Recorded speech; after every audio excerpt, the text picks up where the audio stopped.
You know what this whole Trump pew-pewing, unaliving attempt reminds me of? It reminds me of Jim Jones. And if you don't know who Jim Jones is, he is the former minister slash cult leader of the People's Temple slash Jonestown cult. He basically is infamous for orchestrating and organizing one of the, if not the largest mass self-unalivings in history. And the reason I say that this Trump rally pew-pewing unaliving attempt reminds me of Jim Jones is because part of me feels like that was staged. And Jim Jones, in a documentary called Jonestown, Terror in the Jungle, there's a scene, and it's explained by his children, that he staged a very similar, if not almost exact situation like it. And in that documentary, it also shows the former members and survivors of Jonestown and the People's Temple, how they would follow Jim Jones almost to the ends of the earth, if not the ends of the earth. And it's really no different than the MAGA slash Trump supporters at that rally. Watch this video. He would create enemies to bind his followers closer. The government was out to get us, and it was a conspiracy.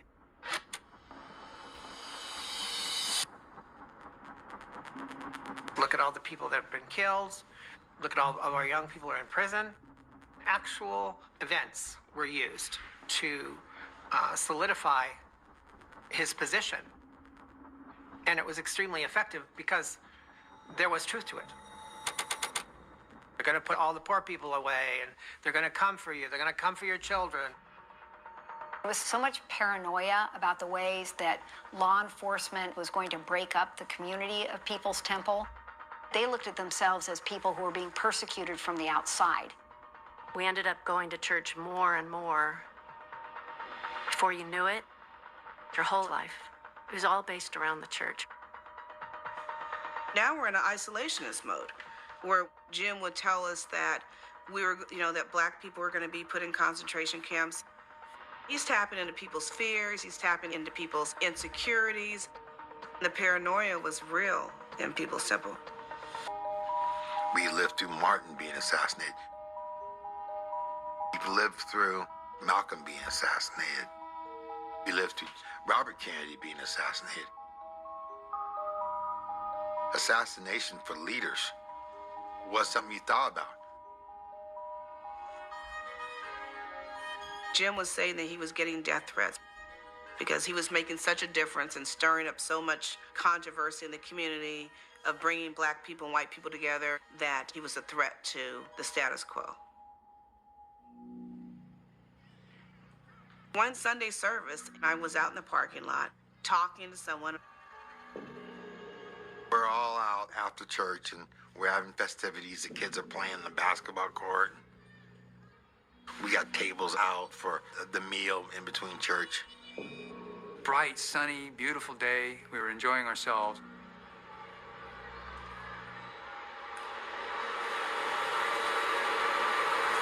And then all hell broke loose.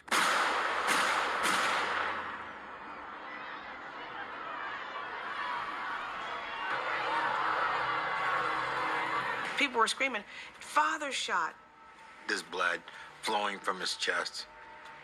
Father's been shot, and screams and a lot of anguish, people crying out. There's someone trying to assassinate Jim Jones. Then they rushed everybody into the temple. We're scared because we don't know if someone else is out there shooting. Was it one shooter? Was it more than one shooter? And so we're in the temple and people are just in a panic that we might lose Father. A mourn quiet comes over the whole community. I was really afraid.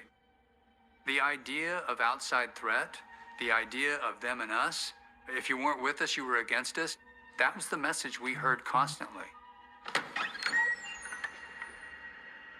The doors opened, and one of Jim's security was carrying the shirt with blood.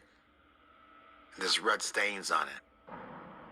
And there's 2 holes that you can put a finger through. And Jim's behind him, but there's not a mark on him.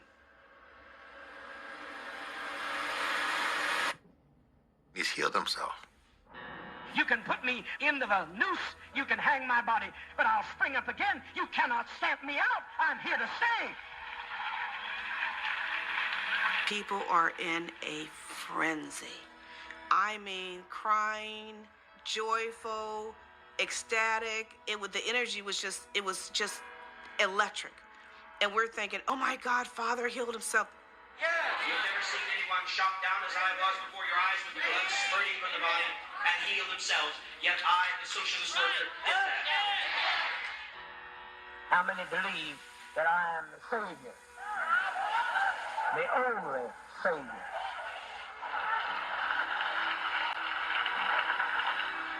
They were convinced that this man is God. It brought people together. He was going to be the force, the person who was going to lead us to the promised land.